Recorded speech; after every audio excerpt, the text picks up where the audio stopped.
नमस्कार दोस्तों, मैं डॉक्टर रावत चौधरी आप सभी का मेरे यूट्यूब चैनल यश होम्योपैथिक सेंटर जोधपुर में हार्दिक स्वागत करता हूं। दोस्तों, आज हम बात करेंगे वूपिंग कफ पर। दोस्तों, वूपिंग कफ इसको इंग्लिश में पर्ट्यूसिस या 100 डे कफ भी कहा जाता है। दोस्तों, 100 डे कफ इसको इसलिए कहते हैं कि ये कफ एक बार जब आ जाता है किसी को तो अक्सर ये लगभग 100 दिनों तक चलता है, 100 डेज तक। इसलिए इसको रूटीन की लैंग्वेज में 100 डेज कफ भी कहा जाता है। दोस्तों, वूपिंग कफ को हम बात करें तो इसको हिंदी में काली खांसी, कुकर खांसी या कुत्ता खांसी भी कहा जाता है।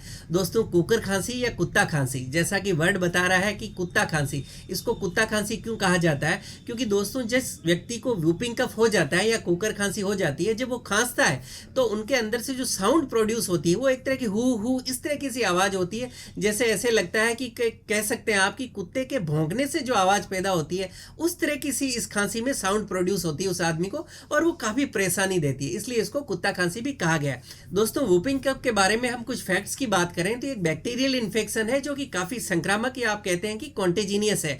दोस्तों, ये किसी को भी हो सकता है और ये बीमारी किसी भी एज में हो सकती है, लेकिन रूटीन में देखा गया है कि ये बड़े लोगों के बजाय छोटे बच्चों में ज्यादा देखने को मिली है, और उसमें भी खास करके वो बच्चे जो कि 5 साल से छोटे हैं। दोस्तों, हम बात करें कि ये लड़कों में ज्यादा होती है या लड़कियों में ज्यादा होती है, या आप कह सकते हैं कि पुरुषों या महिलाएं। तो दोस्तों, जैसा मैंने बताया, एक तो किसी को भी हो सकती है, यानी किसी भी एज और किसी भी सेक्स में हो सकती है, लेकिन एज ग्रुप में देखा गया है कि 5 साल के छोटे बच्चे और उसमें भी जो छोटी बच्चियां हैं यानी जो लड़कियां हैं उनको ज्यादा होती है एज कम्पेयर टू बॉयज या लड़कों के अलावा। उसमें भी दोस्तों ये देखा गया है कि ये जो खांसी है वूपिंग कफ, ये आपको साल में किसी भी टाइम हो सकती है, यानी थ्रू आउट द ईयर कभी भी हो सकती है, लेकिन पर्टिकुलरली देखा गया है कि जो विंटर का सीजन है यानी सर्दियों के मौसम में ये बीमारी ज्यादा देखने को मिलती है। और दोस्तों, खांसी ये इस तरह की होती है वूपिंग कफ कि आपको बहुत ज्यादा तंग करती है और आप इस खांसी से परेशान हो जाते हैं, या आपको रात दिन हर टाइम बेचैन करती है, और उसमें भी लेकिन कंपैरेटिवली देखा गया कि ये खांसी नाइट में अगर छिड़ती है तो आपको ज्यादा तंग करती है। दोस्तों, अब हम बात करते हैं कि वूपिंग कफ या कुकर खांसी कैसे फैलती है। दोस्तों, यहां मैं आपको बताना चाहूंगा कि बहुत ही कंटेजिनियस यानी संक्रामक बीमारी है, यानी वो बीमारी जो बहुत तेजी से एक दूसरे में फैलती है। इसलिए अगर घर में किसी एक को ये हो जाती है तो बहुत जरूरी होता है कि घर के बाकी मेंबर्स ध्यान रखें, और जिनको है वो थोड़े से आइसोलेटेड या थोड़ा सा अलग रूम में रहे, जिससे कि बाकी लोगों की बीमारी नहीं फैले। दोस्तों, ये बेसिकली एक बैक्टीरियल इन्फेक्शन है। एक बैक्टीरिया होता है जिसका नाम है बोर्डीटेला पर्टुसिस। दोस्तों, ये बैक्टीरिया जिसमें इन्फेक्शन कर देता है, आपके लंग्स में इंटर हो जाता है, आपके ब्रोंकाई और रेस्पिरेटरी सिस्टम यानी जो आपका श्वसन तंत्र है उस पर अटैक करता है और आपको खांसी आने लगती है। दोस्तों, जब भी किसी को भी अगर ये बैक्टीरिया जिसका मैंने आपको नाम बताया बोर्डीटेला पर्टुसिस, इससे इन्फेक्शन हो गया है तो वूपिंग कफ हो जाएगा। और उसके बाद में जैसे ही वो व्यक्ति कोई खांसेंगे, छींकेंगे या जोर से सांस लेंगे, तो आप देखते हैं कि हम खांसते हैं, छींकते हैं या जोर से सांस लेते हैं, इवन बोलते हैं, तो हमारे मुंह से हवा निकलती है, और उस हवा के साथ माइन्यूट जो है पानी की बूंदें या ड्रॉपलेट्स निकलती है, महीन बूंदे बूंदे जो कई बार में दिखती है और कई बार नहीं भी दिखती है।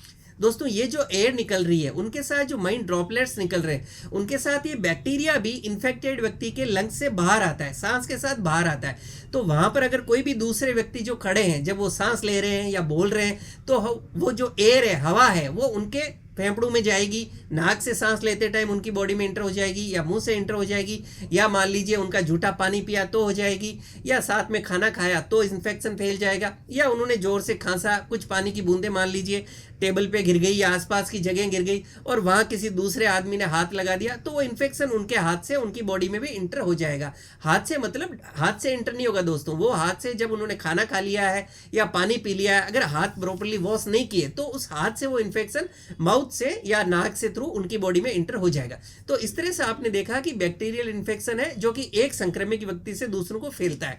तो इसमें बहुत जरूरी हो जाता है कि घर परिवार में अगर किसी को भी वूपिंग कफ है तो उनको थोड़ा आइसोलेटेड रखें, यानी अलग रूम में रखें, और बाकी लोग प्रॉपर सावधानी बरतें। दोस्तों, अब हम बात करते हैं कि इससे कैसे बचाव कर सकते हैं। क्या कोई ऐसा वैक्सीन या कुछ टीका वगैरह आता है जो कि वूपिंग कफ से हमें बचा सके? दोस्तों, इसके लिए एक वैक्सीन आता है डीपीटी जिसका फुल फॉर्म है डिप्थीरिया, पर्टुसिस और टिटनस। ये कंबाइंड वैक्सीन आती है जो कि आपके पीडियाट्रिशियन या मतलब जो बच्चों के डॉक्टर होते हैं वो लगाते हैं। जब आप छोटे होते हो, पूरा वैक्सीन का कार्ड आपको दिया जाता है कि इस कार्ड के प्रॉपरली आपको जो है इंजेक्शन लगवाने होते हैं, जो पेरेंट्स बच्चों को लगवाते हैं। और यूजुअली इसके 5 इंजेक्शन लगते हैं, जिसकी इसकी डोज आपके पीडियाट्रिशियन आपको बता देते हैं। तो बच्चों को डीपीटी का वैक्सीन जरूर कराना चाहिए। दोस्तों ये जो वैक्सीन है ये आपको वूपिंग कफ से बचाता है, आपकी इम्यूनिटी को बढ़ा देता है। इसका मतलब ये नहीं है कि आपने वैक्सीन लगा लिया है तो आपको वूपिंग कफ या कुकर खांसी या कुत्ता खांसी होगी ही नहीं। दोस्तों होगी, लेकिन उसका जो अटैक है वो बहुत ही माइल्ड हो जाएगा, आपको उतनी परेशानियों का नहीं सामना करना पड़ेगा। और हर 10 ईयर्स में इसकी एक बूस्टर डोज भी लगती है, क्योंकि समय के साथ में वापस आपकी बॉडी की जो इम्यूनिटी है कम होने लगती है। वैक्सीन के प्रॉपर शेड्यूल के लिए मैं आपको सजेस्ट करूंगा आप पीडियाट्रिशियन जो डॉक्टर होते हैं उनसे कॉन्टेक्ट करें, तो आपको और अच्छी तरह डिस्क्राइब कर देंगे। दोस्तों अब हम बात करते हैं कि क्या क्या सिम्टम्स या लक्षण आएंगे जो हमें वूपिंग कफ में देखने को मिलते हैं। दोस्तों सबसे पहली बात कि इसके जो शुरू के सिम्टम्स होते हैं, इनिशियली जब भी आपको वूपिंग कफ होगा तो वो एक जो नॉर्मल जुकाम होता है जिसके अंदर आपको छोटा मोटा सिम्टम्स आते हैं, जैसे रनिंग नोज होता है, हल्का सा फीवर होता है, या मायालजिया यानी आपको बॉडी में दर्द होता है, बुखार आता है, माइल्ड कफ, हल्की सी खांसी, ये सारे जो होता है जो नॉर्मल कॉमन कोल्ड में सिम्टम्स होते हैं उसी तरह के सिम्टम्स की शुरुआत होती है। लेकिन आप समझेंगे शुरू के अंदर ये सिम्टम धीरे धीरे आते हैं और उसके बाद में इनकी सीवियरिटी बढ़ती जाती है, इनकी एक्यूटनेस बढ़ती जाती है। धीरे धीरे आप देखेंगे कि रनिंग नोज बढ़ गया है, आपको कंजक्टिवाइटिस बढ़ गया है, यानी आंखों से पानी आ रहा है, नाक से पानी आ रहा है, आपको फीवर तेज होता जा रहा है, आपका जो कफ है, आपको जो खांसी आनी थी उसकी फ्रीक्वेंसी बढ़ गई, बहुत तेज आपको खांसी आने लग जाएगी। और उसमें जो है हमने जैसा डिस्क्राइब की, आपको हु और कुत्ते के भौंकने वाली जो भौं इस तरह की सी सूखी खांसी सी आपको आने लग जाएगी। तो ये जो है इसकी जो मतलब सीवियरिटी है वो बढ़ती जाती है और वूपिंग कफ का रूप ले लेती है। दोस्तों जैसा मैंने बताया अक्सर ये छोटे बच्चों में ज़्यादा देखने को मिलती है और आपको कंजक्टिवाइटिस यानी साथ में आंखों में पानी आएगा, नाक से काफ़ी ज़्यादा राइनाइटिस यानी आपकी नाक से काफ़ी तरह का पानी वगैरह आएगा और आपको खांसी आएगी।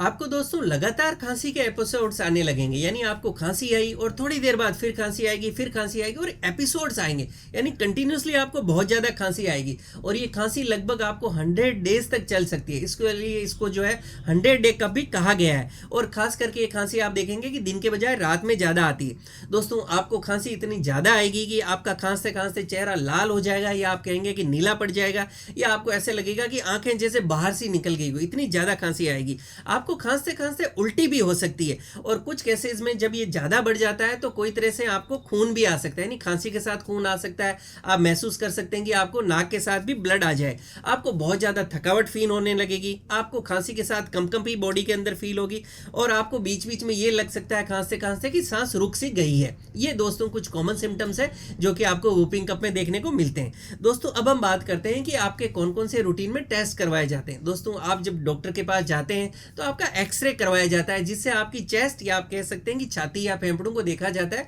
कि कितना इन्फेक्शन फैल गया है ऐसे। उसी तरह से दोस्तों आपके नाक या गले का कल्चर टेस्ट भी किया जाता है। उसी तरह से आपका ब्लड टेस्ट किया जाता है, जिसमें रूटीन में अक्सर आपकी टीएलसी काउंट बढ़े हुए देखने को मिलते हैं।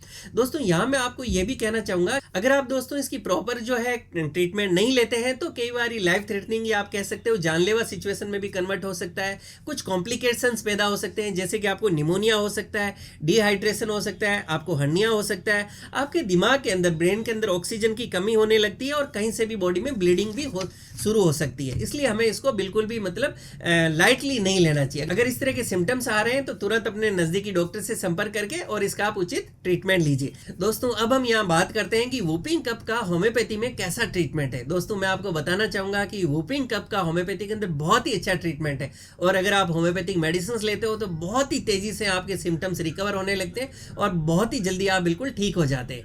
दोस्तों कुछ मेडिसिन जो इसके अंदर बहुत अच्छे रिजल्ट देती है वो मैं आपके साथ शेयर करना चाहूंगा।